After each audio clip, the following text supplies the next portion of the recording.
হে everyone, আসসালামু আলাইকুম। It's Farhin back with the new blog. আর আজকের ব্লগে হচ্ছে আমি আপনাদের সাথে শেয়ার করবো একটা এন্টায়ার ডে ব্লগ। সো সকাল থেকে একদম রাত পর্যন্ত কী কী করেছিলাম এই ব্লগের মাধ্যমে টুকটাক করে আপনার সাথে শেয়ার করার ট্রাই করবো। So let's get started into the video.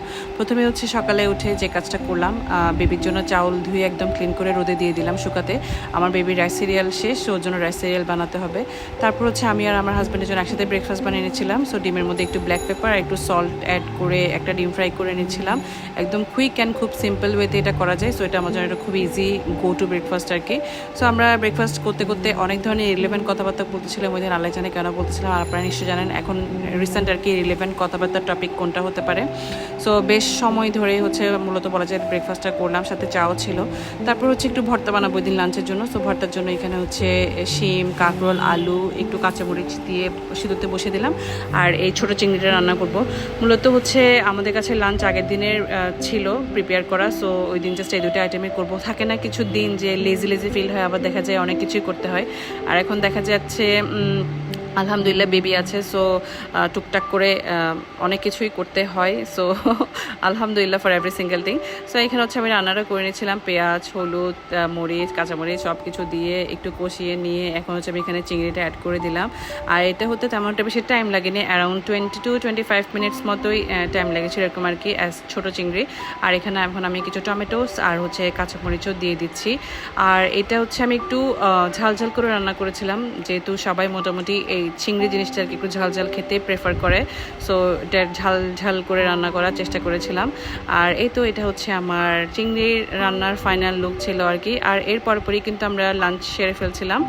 So এই তো তারপর লাঞ্চ করার পরে না এক্স্যাক্টলি বিকাল গড়িয়ে সন্ধ্যার পরে হচ্ছে আমরা একটু বের হয়েছিলাম।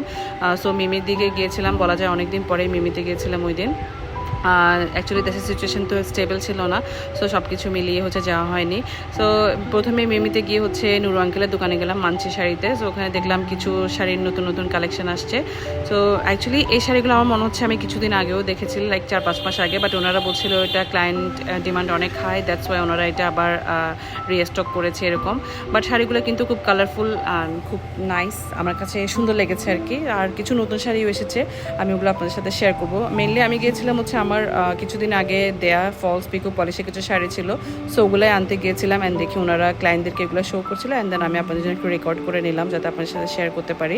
রিসেন্টলি আমার কোনো ফ্যামিলি অকেশন বা ফ্যামিলি গ্যাদারিংয়ের কোনো প্ল্যান নাই, দ্যাটস ওয়াই আমার শপিং করারও কোনো প্ল্যান নাই।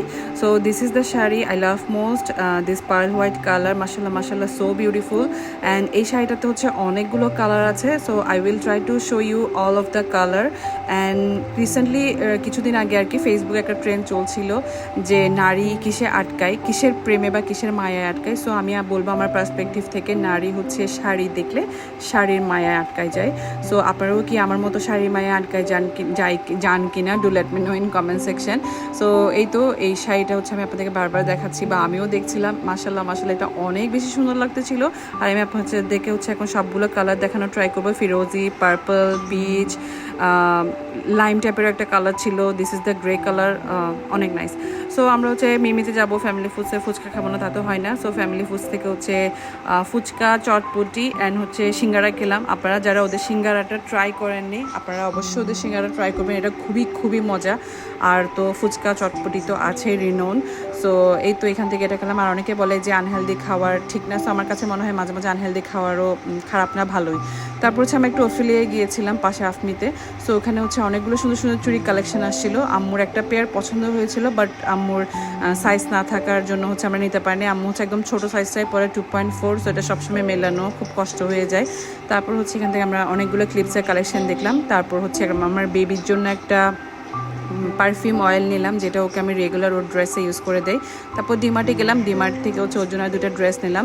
এই ধরনের কমফি ড্রেসগুলো আমি সবসময় বেবির জন্য প্রেফার করি আর কি, রামপার টাইপের ড্রেসগুলো। সো আপনাদের কাছে যদি কোনো রামপার টাইপের ড্রেসের সোর্স থাকে কিংবা দোকান পরিচয় থাকে, do let me no in comment section, that আমি বেবির জন্য গিয়ে অনেকগুলো শপিং করতে পারি একসাথে। অ্যাকচুয়ালি ওনাদের কাছে ওদিন তেমন একটা কোনো কালেকশন ছিল না, বাট আমার যেগুলো ছিল ওখান থেকে আমি 2টা চুজ করে নিয়েছি। অ্যান্ড এখন বাসায় এসে শেয়ার করছি যে 2টা নিলাম আর কি ওগুলো। তারপর বাসায় আসার পর যেই চালটা হচ্ছে আমি ওর জন্য সারাদিন ধরে শুকালাম, ওটা ঢেকে রেখে গিয়েছিলাম। সো ওটা জাস্ট চুলার মধ্যে 2-3 মিনিট একটু হিট করে এটা আমি হচ্ছে ব্লেন্ড করে রেখে দেবো। এটা যেহেতু ফ্রিজে কিছুদিন স্টোর করবে, একটু হিট করে নেওয়া হচ্ছে ভালো ব্লেন্ড করার আগে আর কি। So that is it for today's video. Hope you guys liked and enjoyed this video. দেখা হচ্ছে নেক্সট কোনো ভিডিওতে। টিল দেন আল্লাহ হাফেজ এন্ড টেক কেয়ার, টাটা।